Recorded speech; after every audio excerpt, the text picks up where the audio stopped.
All right, Dirty Birds fans, let's talk. We've got some interesting news to break down here on today's episode of Falcons Today by Chat Sports. My name is Moose, coming to you on one of my off days, believe it or not. It's a weird week with the trade deadline this week, so a couple of guys in the office have some off days. A couple of guys are working throughout the week. I'll be in on Friday, so I got Wednesday off. It's just a weird, wonky week for everybody. But here's why you subscribe. I'm going to break down instant thoughts and analysis around the Atlanta Falcons 365 days a year. And specifically during football season, there really is no off time. So hit that subscribe button right now.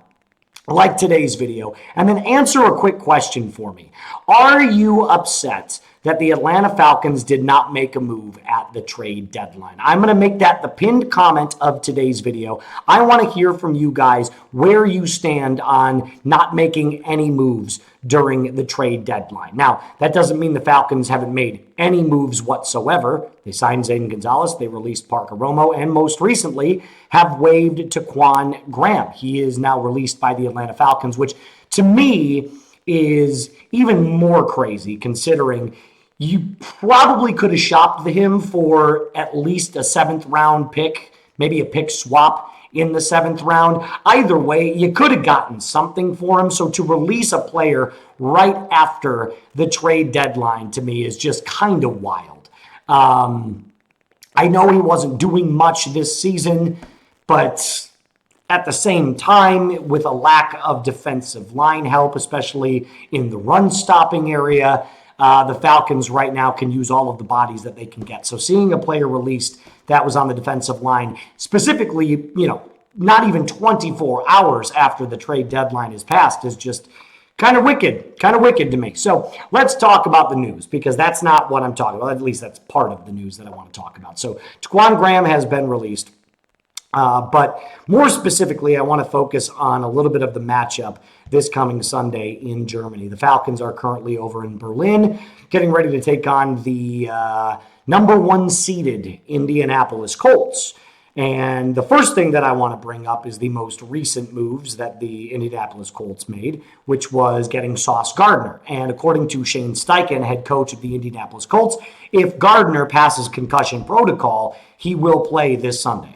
So you can expect that if all things go well for the Colts, you will see Sauce suit up against Drake London this coming Sunday.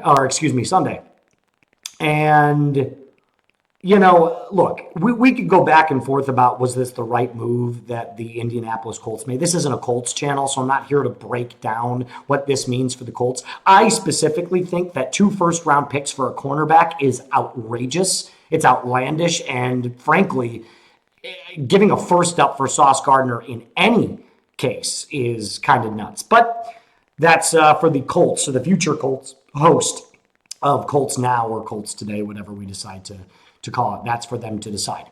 I want to focus on the Falcons, because now if Sauce Gardner does play, he goes one-on-one with Drake London. Now you might look at that and go, okay, well, Drake London went up against Christian Gonzalez last week, did fine, caught 3 touchdowns, did more than fine, did really, really well. But I think it's more important to recognize that the Falcons still have a major issue right now. And that issue is a lack of a solidified, solid number 2 behind Drake London. I don't think Darnell Mooney at this point is a reliable, solid number 2. Specifically not in this case where he's in right now with the injuries still trying to ramp up to 100%. He's more like a really good 3. He'd probably be one of the top end 3s in the league. And here's something that's interesting. And because I don't have my usual setup, I want to specifically highlight this because I thought this stat was very telling for the Atlanta Falcons.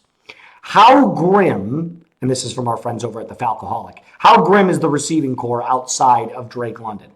Between Darnell Mooney, Casey Washington, David Sills, Ray McLeod, and Kaderil Hodge, the other 5 wide receivers for the Atlanta Falcons, they've got 30 catches for 385 yards, no touchdowns, between 5 receivers. Drake London himself, 47 catches, 587 yards, and 5 touchdowns. This doesn't take a genius to figure out that you need some more wide receiver help. Now, maybe Terry Fontenot has a plan to go after some really luxurious and amazing free agents, but here's another problem that you got. You still got that Kirk Cousins contract on the books, and you're probably not going to release him until post June 1st. Well, we all know that NFL free agency is the first week of March. How much available cap space are you going to have? So now the trade deadline feels even more, I don't want to say detrimental because that's not the right word, but I want to say it feels even more of like a question mark that was up in the air. And I know there were a lot of fans that got down to the comments saying, we didn't have anything to give up. We don't have any draft picks. Well, you have players that you could give up. You don't have to go out and get rid of a wide receiver, but you have Arnold Ebiketie that was primed. And according to ESPN, Atlanta fielded calls about him. You can go take a look. Go look up that article. ESPN said the Atlanta Falcons took calls on Arnold Ebiketie, and they felt like they didn't want to move him. So either one, the price tag wasn't good enough, or two, Terry Fontenot just believes every single player on this team right now is contributing to the success of the team being at 3-5.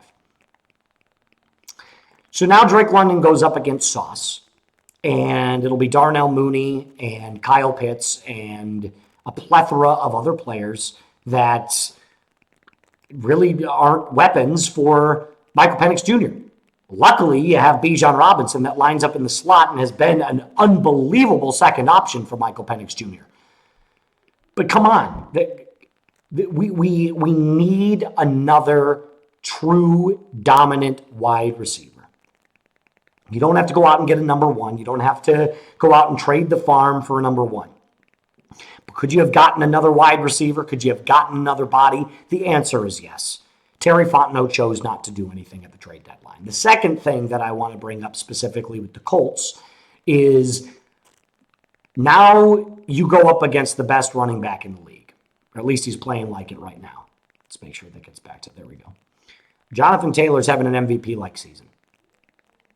So now the issue is you've got a defense that is good against the pass, much better with their pass rush, but can't stop the run. Well, what do you think Shane Steichen is going to cook up against the Atlanta Falcons? Doesn't take a genius to figure out that it's going to be Jonathan Taylor, and more Jonathan Taylor. I wouldn't be surprised if he gets 30-plus carries. I really wouldn't.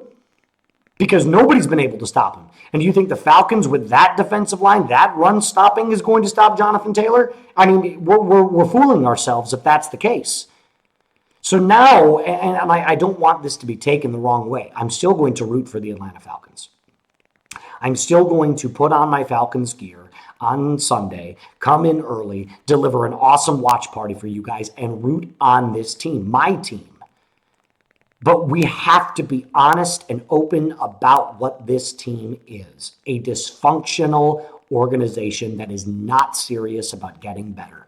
Because a team that is serious about getting better will look to their future and at the current state of their team at this very moment, and they will say something isn't clicking. So either you get rid of a coach, you make a trade, you trade a player away. I mean, I'm listing 3 different things, but no, the Falcons seem to think that getting rid of kickers, which granted, I do understand at least to some degree, and getting rid of backup rotational defensive linemen is the solution. It's not. It's not. Those are not the only solutions. You have to start thinking from a structure perspective on where this team is heading in the future. And I said yesterday, I don't think Terry Fontenot is planning for the future. I think he's taking every single day, day by day. And while that might be okay for a team that is rebuilding like the Jets or the Titans or hell, now it looks like the Cardinals are pivoting off of Kyler Murray. There's a lot of different organizations that can take it day by day. The Falcons have way too much talent on this roster currently to just take it day by day. You've got to take some swings. You've got to be aggressive. There was no aggression yesterday. There has been no aggression in the last couple of weeks. In fact, the biggest move that you've made this entire season is firing Ike Hilliard and then releasing Ray Ray. There's not much to break down if you just say it out loud. The Falcons' biggest move this season was getting rid of their wide receivers coach. And they're at 3-5. Now that might work. You might be able to get rid of your wide receivers coach if you're currently sitting at 6-2 or 6-3 or 7-2. You might be able to make a little pivot here and there, a little tweak here and there, because ultimately you think that, hey, the roster is good enough to continue to win games in a sustainable manner. But Howie Roseman of the Eagles, they won the Super Bowl last year. He's made like 8 trades since the beginning of the 2025 season. So what are we doing? What are we doing? So the new issues that the Falcons are facing now is, one, you're going up against probably Sauce Gardner on Sunday. Jonathan Taylor is going to pose his own threat. And you're also missing some injuries now, and some possible offensive linemen are not going to be available as well. So now a non-mobile Michael Penix Jr. is without possibly some starting offensive linemen. It's just a non-winning scenario. And of course, like I said, it is my job not only to cover this team, but to be passionate and enthusiastic about this team, but it's also to be honest about this team. And the honesty is, like I said yesterday, and I will continue to echo this sentiment, maybe I'll get a t-shirt with it on. The Falcons are not serious about getting better. They continue to make the same mistakes over and over again, expecting different results. That is the definition in the dictionary of insanity. A reminder to hit that subscribe button, like the video. I'll be back tomorrow with some more breakdowns. I'll be back in studio tomorrow, so you'll get the full graphic displays and graphic effects. But until next time, rise up, Dirty Birds fans, and be cool.